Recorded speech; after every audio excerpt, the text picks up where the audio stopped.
Ya, kita lanjutkan perbincangan. Saya mau ke Bang Zainul dulu. Bang Zainul, tadi ada poin yang disampaikan oleh Bang Lukman terkait keabsahan DPC, kemudian saat muktamar tidak dibahas ADART, kemudian program-program dan lain sebagainya. Tanggapan Anda seperti apa? Ya, orang luar muktamar mana tahu kejadian di muktamar, kan gitu. Wong panitia bukan, peserta juga bukan, ya kan? Terus kemudian berkomentar tentang penyelenggaraan muktamar, ya pasti nggak tepat lah itu. Nggak ada itu.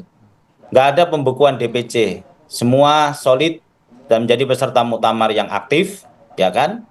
Yang berikutnya seluruh agenda-agenda muktamar terbahas dengan baik, mulai dari tatip persidangan, kemudian ADART, garis besar perjuangan partai, platform partai, rekomendasi, semua dibahas dengan baik. Bahwa kemudian seluruh keputusan itu dicapai dengan aklamasi, ya itulah tradisi politik yang sedang dikembangkan oleh PKB. Kenapa? Karena kita menjunjung tinggi Pancasila dan Undang-Undang Dasar 45. Kan demokrasi kita itu kan permusyawaratan mufakat. Cuman selama ini ada orang-orang yang ingin dalam demokrasi itu selalu pakai apa istilahnya ya? Demokrasi yang pasar bebas gitu loh maunya itu. Tapi kalau kemudian Mutamirin sudah mengendaki cara aklamasi ya itulah demokrasi kita yang sesungguhnya. Kan seluruh keputusan kan selalu kita arahkan untuk diambil secara musyawarah mufakat.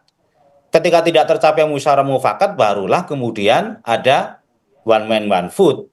Tapi kalau muktamar atau demokrasi yang sudah bisa dicapai melalui musyawarah mufakat untuk apa one man one vote, ya kan? Jangan dibalik-balik. Sejak kapan demokrasi harus one man one vote dalam tradisi politik Indonesia itu? Dan sudah bisa disaksikan dalam video-video muktamar PKB dan itu kan live. Muktamar PKB itu nggak tertutup Mas Lukman, itu live 24 jam penyelenggaraan muktamar itu melalui channelnya YouTube-nya PKB semua orang bisa menyaksikan seluruh kejadian yang ada di muktamar PKB itu. Oke, Dan Mas ketika Zainul, Mas Zainul. 511 DPC menyampaikan aklamasi, mendukung apa Hmm. menerima LPJ dan juga mendukung perubahan ADART, kemudian menyetujui platform PKB, semuanya secara aklamasi. Tidak berarti kemudian itu tidak demokratis, itu juga demokratis. Oke, Mas Zainul. Pembahasan-pembahasan tentang materi-materi muktamar itu sudah kita eh, sudah kita sampaikan ke para mutamirin, bahkan diskusinya sudah jauh-jauh hari sebetulnya. Mas Zainul. Dan di muktamar kita pertegas lagi, pembahasan lagi, tapi karena sudah pembahasannya sudah mengerucut semuanya ya saya kira mutamirin dalam konteks ini ya untuk apa kemudian kita harus berdebat panjang-panjang wong apa istilahnya seluruh materi sudah kita selesaikan dalam Bahas ya. Hmm. konteks yang ini. Baik. Oke, Mas Zainul, tadi Anda menyebutkan ya mereka nggak mana tahu karena mereka tidak ada di dalam ruangan begitu. Ya bagaimana mereka mau masuk ya mungkin bagi sebagian teman-teman di kubunya Lukman Edy begitu, bagaimana mereka mau masuk kalau misalnya mereka aja udah dituding sebagai preman gitu Mas Zainul. Gimana Anda menjawab tudingan atau hal ini? Nah, kalau yang kemarin demo di dekat lokasi itu kan memang preman. Kalau bukan preman apa mereka ini? Wong mereka kader bukan, pengurus juga bukan, ya kan? Saya tidak mengatakan Mas Lukman preman bukan loh, enggak, saya tidak mengatakan itu loh ya. Yang demo kemarin itu jelas preman. Ya kan preman berbaju PKB, ada yang ngasih baju PKB itu aja. Kalau Mas Lukman enggak dong, Mas Lukman orang baik Mas Lukman ini. Cuman sekarang sedang berkawan dengan teman-teman yang nggak baik aja gitu. Iya. Oke deh.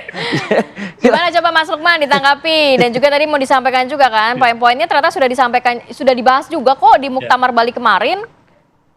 ya. Jadi walaupun kita nggak masuk di arena muktamar, jangan dianggap kita ini tidak paham yang terjadi di dalam muktamar. Yang pertama ada laporan secara intensif dari cabang-cabang yang di dalam yang merasa tidak puas terhadap pelaksanaan muktamar.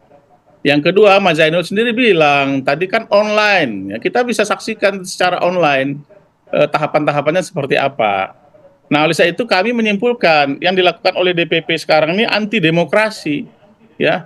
Di tengah isu tentang penguatan Dewan Suro, hilangnya kewenangan Dewan Suro di dalam ADART, kemudian adanya desakan untuk kembali kepada Hitoh 1998 atau kembali kepada ADART tahun 1998, kok nggak ada sama sekali perdebatan tentang ADART. Nah, saya kira tafsir tentang demokrasi yang dianut oleh DPP sekarang ini tidak benar, ya. Ini anti demokrasi sebenarnya, menutup kesempatan untuk diskursus, ya. Anak-anak NU ini, anak-anak PKB ini otaknya cerdas-cerdas kalau dalam soal politik, ya. Karena memang kita itu dilatih semenjak kecil bagaimana berpikir rasional, bagaimana berpikir konstitusional, bagaimana berpikir organisatoris dan pro demokrasi. Gus Dur menjadi menjadi inspirasi bagi anak-anak NU dalam mengembangkan demokrasi. Jadi ketika terjadi pembungkaman seperti Muktamar Bali ini, maka kita menyatakan ini anti demokrasi, ya. Jadi tafsir demokrasi yang dipakai oleh DPP ini termasuk tafsir demokrasi yang sesat menurut saya. Nah, terlepas dari itu semua, ya, dan memang kita sudah menyimpulkan bahwa ini harus diperbaiki agar PKB itu benar-benar menjadi pilar demokrasi dan sebagai tempat aspirasinya para nahdien dalam bidang politik, maka kemudian ke depan ini harus kita persiapkan jauh lebih matang, ya. Jadi salah satu catatan kita yang harus diperbaiki di PKB, di Muktamar Jakarta ini adalah bagaimana kita mengembalikan spirit PKB ini, eksistensi dan filosofis PKB ini kembali kepada spirit Hitoh 1998. Jadi ini permintaan PBNU kepada kami agar udahlah, daripada kita bingung-bingung mencari formula, lebih bagus kita kembali kepada ADART 1998. Kemudian ada aspirasi lain lagi. Aspirasi apa? Pembatasan masa jabatan ketua umum.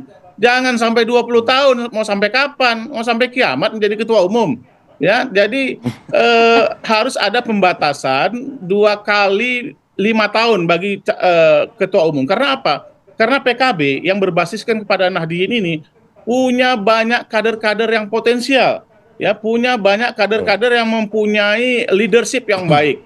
Nah, oleh sebab itu harus dibuka kesempatan supaya terjadi regenerasi di setiap tahun, di setiap periode kepemimpinan, ya. Kita memberikan ruang kepada kader-kader terbaik NU untuk menjadi ketua umum PKB, ya. Nah, kemudian saran yang lain adalah Dewan Suro. Dewan Suro itu tidak bisa hanya kewenangannya dikembalikan berdasarkan narasi-narasi yang itu belum tentu akan dilaksanakan. Kembalinya kewenangan Dewan Suro harus tercantum di dalam anggaran dasar, anggaran untuk rumah tangga. Kewenangan Dewan Suro dikembalikannya, kewenangan Dewan Suro harus dilakukan melalui perubahan ADART. Nggak bisa kemudian ADART-nya nggak berubah, kemudian narasi yang dibangun Dewan Suronya direkrut. Nah, oleh itu saya kira nanti lama-lama kayak Ma'ruf Amin nanti akan paham ini. Ini sebenarnya tipu muslihat saja ini, ya. Mengajak kayak Ma'ruf Amin kepada Dewan Suro, tapi kemudian kewenangannya tidak dikembalikan di dalam ADART.